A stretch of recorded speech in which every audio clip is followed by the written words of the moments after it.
आज मैं वापस आपके लिए एक हार्ट टचिंग स्टोरी लेकर आया हूँ और मुझे उम्मीद है कि ये कहानी आपके दिल को छूकर ज़रूर निकलेगी। तो आपका ज़्यादा वक्त न लेते हुए मैं इस कहानी को शुरू करता हूँ।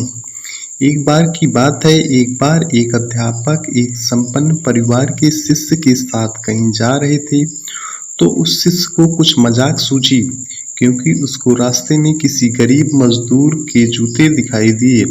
उसने अध्यापक से कहा, गुरुजी, अगर हम इन जूतों को छुपा दें तो कितना मजा आएगा।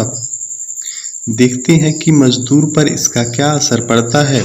अब उसको तो मजाक सूझ रहा था, लेकिन गुरुजी ने कहा कि नहीं, गरीब इंसान के साथ इस तरह का भद्दा मजाक करना ठीक नहीं है। उसने कहा, क्यों ना हम इन जूतों में कुछ सिक्के डाल दें और देखें कि इसका इस गरीब मजदूर पर क्या प्रभाव पड़ता है। उन्होंने ऐसा ही किया। जैसे ही मजदूर अपना काम करके लौटा और उसने एक पाँव अपने जूते में डाला, तो उसको कुछ कठोर सा महसूस हुआ।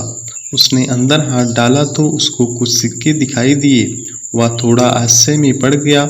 आसपास किसी को देखा तो कोई भी दिखाई नहीं दिया। वापस उसने दूसरा पैर अपने जूते में डाला और वापस उसको उसमें कुछ सिक्के दिखाई दिए। अब दोनों जूते के सिक्कों को उसने अपने हाथों में रखा और प्रभु की तरफ इशारा कर किया, हे प्रभु, पता नहीं किस भले मानुष ने यह सिक्का मेरे जूते में छुपाए हैं, लेकिन जिसने भी छुपाए हैं उसको मेरी दुआ है, ताकि इन पैसों से मैं अपने बच्चों और पत्नी के लिए कुछ खाना और दवाइयाँ ला सकूँगा। और इतना बोलकर वह वहाँ से चला गया। इस बात को शिष्य और अध्यापक दोनों सुन रहे थे। अब अध्यापक ने शिष्य से पूछा कि अब तुम मुझे बताओ कि तुम्हें कैसा महसूस हुआ, तुम्हारी पहले वाली मजाक या मेरा यह तरीका। तो उसने कहा कि गुरुजी, मैं आपसे क्षमा चाहता हूँ। अब मुझे समझ आ गया कि सच्ची खुशी किस चीज़ में है।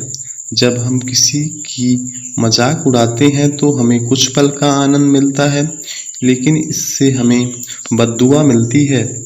लेकिन अगर हम किसी की मुश्किल परिस्थिति में मदद करते हैं और जिसकी भी हम मदद करते हैं उसको भी नहीं पता कि हमने उसकी मदद की है, लेकिन अंदर ही अंदर हमें पता है कि हमने उस इंसान की मदद की है।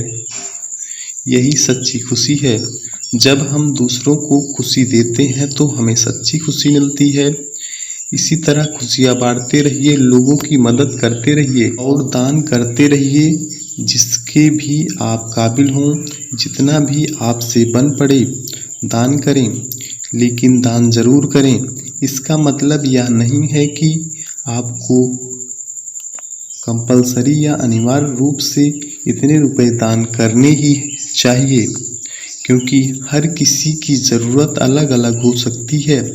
अगर आप किसी को पैसा का दान नहीं कर सकते तो कम से कम चीज़ों का दान तो कर ही सकते हैं।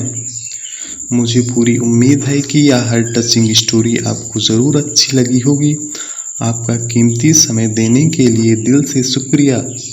प्रतिदिन एक नई कहानी सुनने के लिए आपके अपने चैनल श्री स्टोरी को सब्सक्राइब ज़रूर करें। आपको इस कहानी का कौन सा भाग अच्छा लगा, कमेंट करके ज़रूर बताएं। हम जल्द ही नए वीडियो को लेकर आएंगे।